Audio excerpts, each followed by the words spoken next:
你好啊，我姓張叫德成，8點零鐘起身啦，翻工嘅時候之後咧同你初洗啦，就會食早餐啦。之前就買咗個麵包㗎啦，咁合作社嗰度買支牛奶咁嘅。然之後就會做3樣嘢嘅。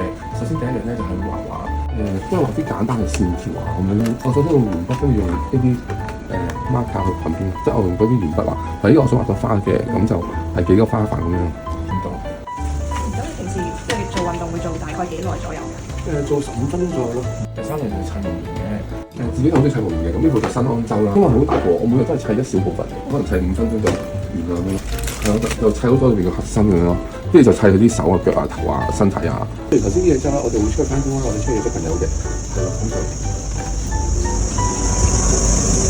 其實咧，我哋仲有自己嘅宿舍嘅大門鎖匙嘅，咁樣就方便翻啲舍友咧。如果佢哋係翻夜班咧，都有啲彈性咯。咁所以就都可以話係冇門禁嘅。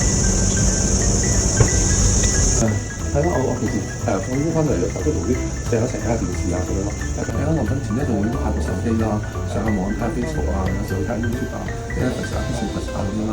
咁然之後咧就都會睇下書嘅，咁就有啲電子書啊嗰啲咁樣。宿舍搞聚餐嘅時候，我哋特別覺得好似有回到家嘅感覺咯。好似啱啱嘅端午節咁樣啦。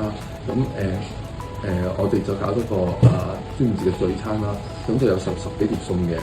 咁我最中意食嘅燒味啦，又有白灼蝦啦。所以我覺得咧就係辛苦晒職員，係啊，同埋咧就都有聖誕同埋新年咧都係啲聚餐啦。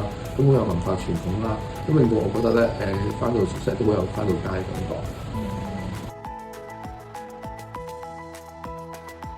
啲職員通常幫我嘅方法都好多種嘅，譬如一開始嘅時候咧，我哋嘅宿舍就唔識用呢度啲設施啦、設備啦去教我用啦，譬如洗衣機、乾衣機點樣用啦，亦都教我哋都有教我點樣清潔間房間啦，就唔好鋪塵啦，亦都教我煮餸啦。就之前唔係好識煮嘅，到而家煮啲輕便嘅午餐都覺得好好啦。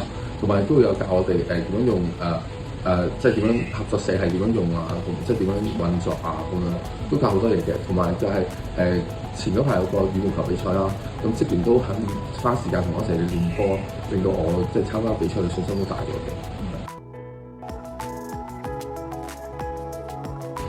我就咧佈置咗一幅海報啦，咁就係關於一個電影嘅海報啦，咁就即係貼咗喺嗰個櫃面上面咯。咁而櫃入邊咧，我都貼咗啲高達嘅相啦咁樣咯。咁就佢哋咧就俾咗我動力去過每一日嘅生活啦，係咯。就係同其他舍友嘅相處啦。咁我哋大家傾熟絡咗之後咧，大家都有傾有笑啦。甚至會一齊煮飯食啊、煲湯啊咁樣咯，所以都冇乜擔心嘅，相處都好融洽嘅。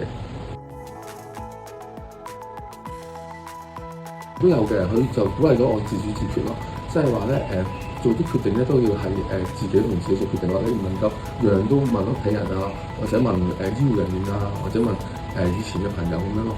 咁好多嘢都要自己做決定嘅，自己決定買唔買嗰樣嘢啊，自己決定用唔用嗰樣嘢啊，去邊度食飯啊，呢啲都要自己決定咯。